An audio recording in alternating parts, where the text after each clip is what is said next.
En Radio 5 Cádiz se ha escrito un libro.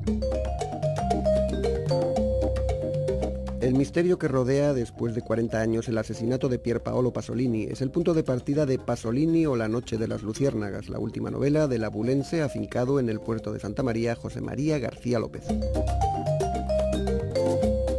Este libro, José María, es una novela de ficción, es una biografía de Pasolini, es un poco las dos cosas al mismo tiempo. Las dos cosas. Tiene ficción, claro, porque es una novela, pero tiene mucho elemento real, la mayoría. Lo que pasa es que es una novela porque está escrita en estilo literario. Ajá. No es una biografía, porque no iba a hacer una biografía. Hay varias biografías muy buenas, lo que se sabe hasta ahora de él, ¿no? Se sabe mucho, menos las razones de la muerte. Yo, claro, no iba a hacer una biografía, y como yo soy novelista, pues creo que el lenguaje literario puede decir cosas que no se dicen haciendo una crónica o una biografía, ¿no? Uh-huh. Y buscaste como excusa para la novela precisamente el misterio que rodea, y por lo que parece va a rodear durante mucho tiempo, la verdad sobre el asesinato de Pasolini, ¿no? La razón no es una excusa, sino que en 2010 salió una noticia que era que decían que había aparecido un capítulo perdido de la novela Petróleo, un capítulo que era de denuncia de personas que habían intervenido en los atentados de los años 60 y 70 en Italia. Eso lo dijo un senador de Forza Italia, Marcello De Lutri, y bueno, yo entonces revisé Petróleo y vi efectivamente que ahí había un hueco, hay varios, pero uno de ellos, el capítulo 21, y entonces empecé a concebir la idea de que podía ser cierto, que ese capítulo... Luego ha quedado todo en nada, ¿no? Uh-huh. De Lutri al final dijo que había tenido el capítulo en sus manos, pero que no lo había podido comprar en la Feria del Libro de Milán, porque el que se lo iba a vender desapareció para preguntar a los dueños qué importe podía pedir por el libro, por el capítulo, y no reapareció. Sí, eso es lo que dice Marcello De Lutri, que es un personaje muy poco fiable. En el momento está en la cárcel, cumpliendo con 7 años de cárcel por asociación mafiosa. Bueno, y de ese capítulo misterioso, que no sabemos si existió o no, de la propia novela de Pasolini, ¿cómo llegamos a la tuya? Al releer Petróleo y simultáneamente había aparecido un libro que se llama Profondo Nero, de dos periodistas, donde hacían un paralelismo, un encadenamiento entre tres casos que estaban relacionados, ¿no? Y bueno, el caso de Enrico Mattei, el presidente de l'ENI, que fue seguro asesinado, no está esclarecido tampoco, ¿no? Pero murió en un accidente de aviación que había sido una bomba, casi seguro. Tenía que ver con el problema de las competencias del petróleo en Italia con África, y el petróleo de las que llamaban las sette sorelle, las 7 hermanitas, empresas potentes, la mayor parte de ellas estadounidenses, una inglesa, holandesa, y que siguen existiendo, claro, las Exxon, Texas Petroleum, British Petroleum, en fin, Halliburton. Esas empresas eran como un monopolio y querían imponer en Italia, después de la posguerra, ya que habían vencido los aliados contra el fascismo, imponer una especie de monopolio económico. Y Mattei luchaba por una independencia de Italia, y en todo caso con asociación con África, porque el petróleo en Italia no lo encontraron, aunque sí gas. Bueno, lo mataron, y seguramente intervinieron el propio ENI, el Instituto, o sea, la Empresa Nacional de Hidrocarburos. Al periodista que investigó ese asunto, que ya parecía que se ha ido de la boca un poco diciendo que ya tenía claro quién había sido, lo mataron también. La mafia. Luego Pasolini investiga la muerte de Mauro de Mauro, la muerte de Enrico Mattei, y tiene pues unas conjeturas, dice que sabe los nombres, pero que no puede probar. Ajá. No es muy fiable del todo. Yo no creo a pie juntillas que el capítulo 21 exista. Uh-huh. En tu novela lo que has hecho ha sido inventar o crear unos investigadores que están de alguna manera basados en investigadores reales también. Sí, claro. Hay una criminóloga y un profesor de sociología y de criminología también, que se conocen cuando son estudiantes, cuando se investiga la muerte de Pasolini, cuando se hace la autopsia en el Instituto Anatómico Forense, y el profesor Durante, que es el que hace la autopsia, que es importantísima esa autopsia, porque en esa autopsia se dice que no pudo ser un solo asesino. En Italia no ha parado el el interés y la investigación para averiguar realmente quiénes fueron los que intervinieron ahí en Ostia.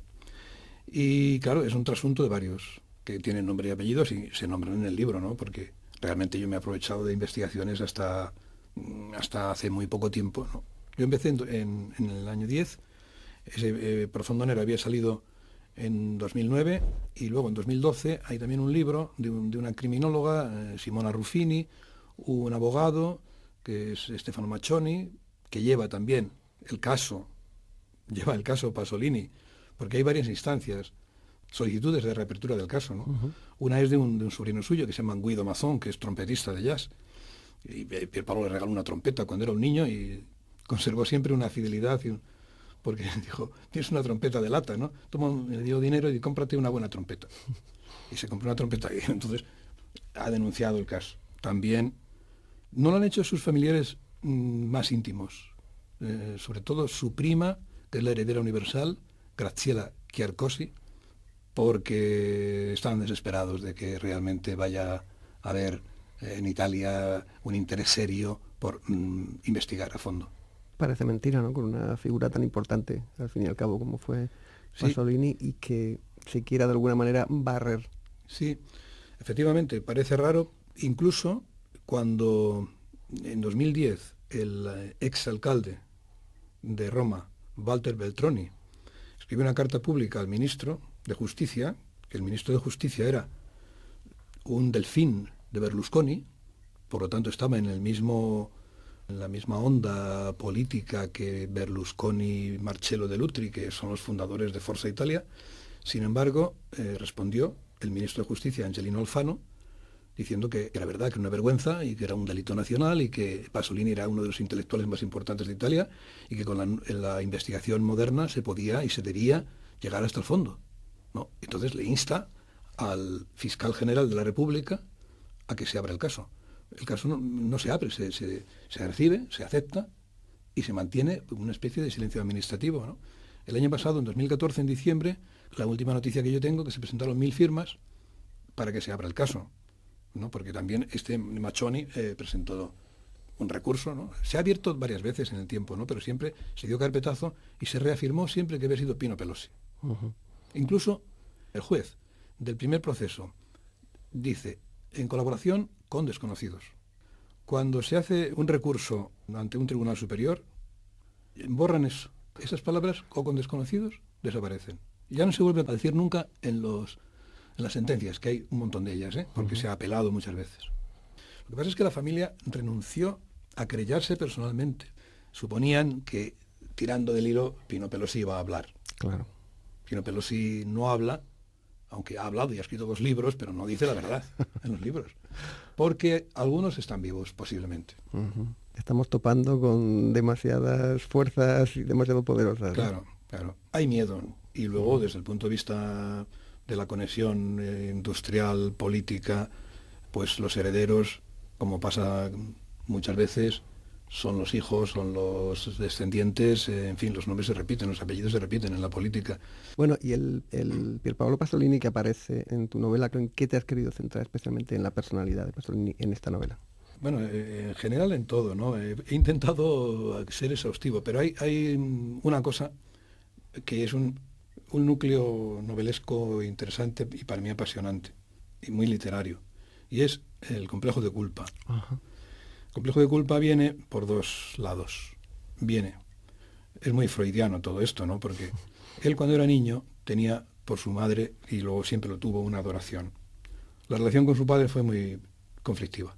El padre era militar, fascista, y cuando volvió de la prisión que estuvo en Kenia, apresado por los ingleses, cuando volvió a Italia, pues se hizo alcohólico. Vino humillado, vencido, murió de cirrosis, porque se bebía 3 botellas de vino al día, ¿no? El trato que tenía ese hombre con la mujer era muy machista y muy violento. Y además, un hombre vencido, fascista, medio aliados, un mariquita que era el hijo y la maestra muy delicada, la madre poética y no sé cuántos, ¿sí? Pues él era lo contrario, ¿no? Sin embargo, luego cuando estuvieron en Roma, el padre ayudó y estaba muy orgulloso de Pierpaolo. Entonces él cuenta una historia de la infancia. Él entró un día cuando tenía 3 años en la cocina y vio una escena sexual que no sabía lo que era y violenta del padre con la madre. Y en esa misma mesa donde ocurrieron esos hechos es donde a él le sujetaban a la fuerza porque de niño se le quedaban los ojos cerrados, como pegados. Y entonces el padre sujetaba a la fuerza y con un algodón con manzanilla, que eso es un remedio que se hacía. Y entonces un hombre fuerte, un hombre muy viril y potenciado por su machismo y fascista y tal, sujetando al niño en la mesa donde había ocurrido toda esa historia, eso le quedó a él un cierto complejo. Y el otro complejo más importante quizá, no sé, el de la muerte de su hermano Guido. 2 facciones de partisanos enfrentadas y entonces los comunistas de la Brigada Garibaldi tienen la orden de las autoridades yugoslavas y se enfrentaron con estos que eran católicos, eran partisanos, nacionalistas, donde estaba Guido Pasolini. Y los masacraron, los fusilaron, los mataron de una manera cruel. Los enterraron, tardaron un tiempo en saber cuándo había ocurrido, ¿no?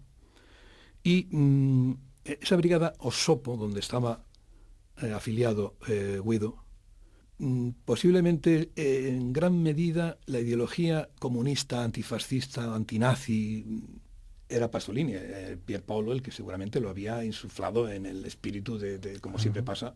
La culpa no se le curó nunca a Pierpaolo por la muerte de Guido. Pues muchísimas gracias, José María. Seguiremos descubriendo cosas de esta apasionante novela, pero leyéndola. Muchas gracias. De acuerdo, muchas gracias.